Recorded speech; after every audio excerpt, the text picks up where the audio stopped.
Good morning. Welcome once again to the Daily Devotionals for Nurses podcast.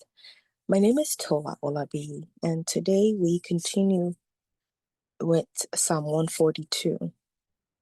So basically, I have been talking to us about the importance of reaching out to God and not getting isolated whenever we get in trouble, whenever things are not going the way we want it to go.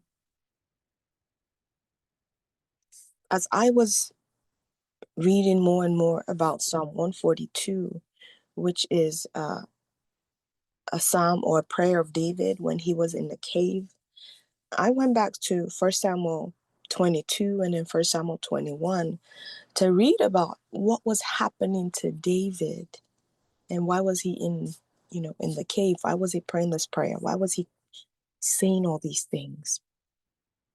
And the story behind it was that David was being persecuted by Saul the king, right?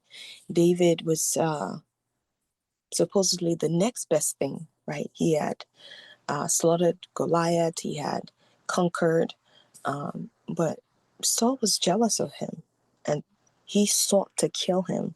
And David had to run away, David had to flee.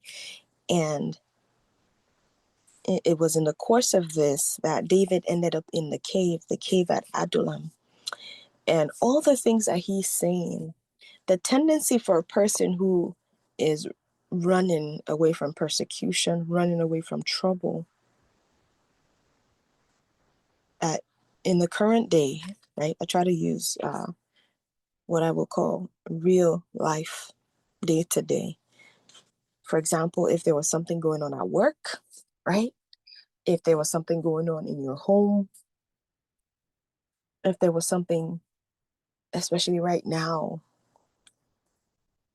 in a chaotic environment or situation, the tendency for a lot of people is to just bury their heads and not and turn away from others, right? Sometimes we may feel if it's work related, you may feel there's nobody who understands what you're going through. You may feel like there's nobody who knows exactly what you're going through, right?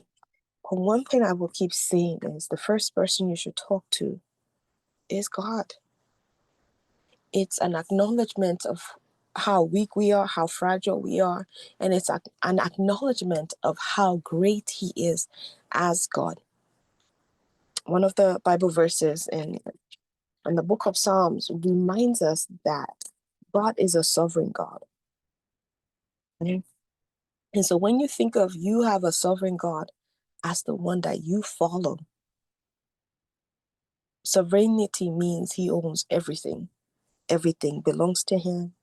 He controls everything. So when you start with that, no matter your position, no matter where you are, the realization that there is someone who is greater, someone who can fix all things, no matter what you're going through, the realization that you have access to that person, right? There's so many ways this could go, but I want you to think about just when you get to the presence of a king, the fact that if you get to the presence of a king and you have a request, if you don't tell the king what your request is, your request may not be granted.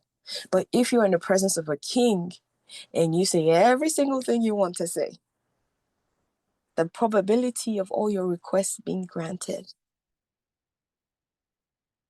over you not saying anything is a whole lot more. So when I say do not keep silent, I want you to think about being in the presence of a king who has the authority to grant your request, right? Being in front of a person that has the authority, the person in a position of power, right? Who has the authority to grant your request. But the enemy makes you stay silent because of what you're going through. Because, like David was going through persecution. I mean, somebody wanted to end his life. Somebody did not want his legacy to continue. because of what you're going through, do not make that thing greater than God. You're in the presence of God. You still have a mouth to say, Lord, this is what I'm going through. Lord, help me. Lord, help me.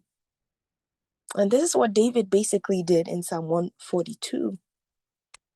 I like verse 5. I cried to you, O Lord. I said, you are my refuge, my portion in the land of the living. Attend to my loud cry, for I am brought very low. Deliver me from my persecutors, for they are stronger than me. Bring my life out of the prison, that I may confess praise and give thanks to your name. The righteous will surround me and crown themselves because of me, for you will deal bountifully with me. He now starts to transition from praising or from crying to God, from crying from help.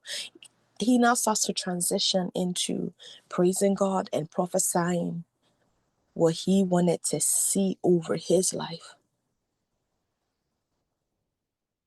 But the first step is to cry out to God. The first step is to tell God what you're going through. The first step is to not stay silent. The first step is to get help. Get help. Get help.